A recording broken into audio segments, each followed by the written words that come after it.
À l'Assemblée nationale, on s'apprête à combler le vide laissé par Jean-Marc Kabound au bureau de cette chambre du Parlement. La conférence des présidents a convenu de présenter dans les prochains jours du calendrier de l'élection du premier vice-président de l'Assemblée nationale et de la mise en place d'une commission mixte multisectorielle de lutte contre le Covid. Les membres de la conférence de présidents ont estimé qu'il faudrait que tout se passe dans l'ordre et la discipline pour éviter de briser l'équilibre politique tel que convenu au regard du contexte politique actuel. Célestin Moussouao est rapporteur de la Chambre basse du Parlement. Nous avons eu une conférence des présidents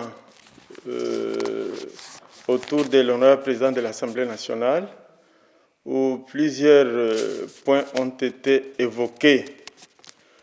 Le tout premier point qui a fait l'objet en fait de la communication était un point relatif à la présentation dans les prochains jours du calendrier pour l'élection du premier vice-président de l'Assemblée nationale. Par respect de l'équilibre politique, les membres de la conférence des présidents ont estimé qu'il faut que tout se passe dans l'ordre et dans la discipline, éviter de briser l'équilibre tel que convenu au regard du contexte politique actuel. Le président du groupe parlementaire de l'UDPS a même à ce sujet pris la parole pour insister sur le fait que l'UDPS n'a jamais décliné le poste du premier vice-président de l'Assemblée nationale. Mais seulement il y a des discussions qui se font encore à leur niveau pour rendre public leur position quant à ça.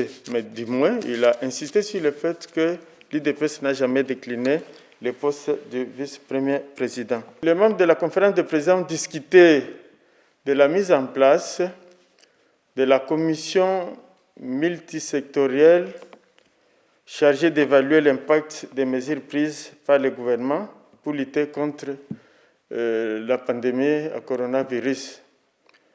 Et à cette question, il a été convenu que 5 commissions qui sont directement liées à la problématique de la prise en charge de cette pandémie puissent déléguer 2 membres par commission et le reste des commissions devant présenter chacune un membre pour faire un total 15. L'objectif, en fait, c'est pouvoir essayer d'évaluer l'impact des mesures gouvernementales dans la gestion de cette pandémie à coronavirus. Les membres de la conférence des présidents ont pris aussi connaissance des dispositions arrêtées par rapport à la présence du vice-premier ministre et ministre de la Justice, qui devra en principe être présent demain à la plénière pour donner réponse aux préoccupations soulevées par les députés nationaux par rapport à la politique pénale du gouvernement, précisément la gestion des immunités parlementaires telle que prévue à l'article 107 de la Constitution.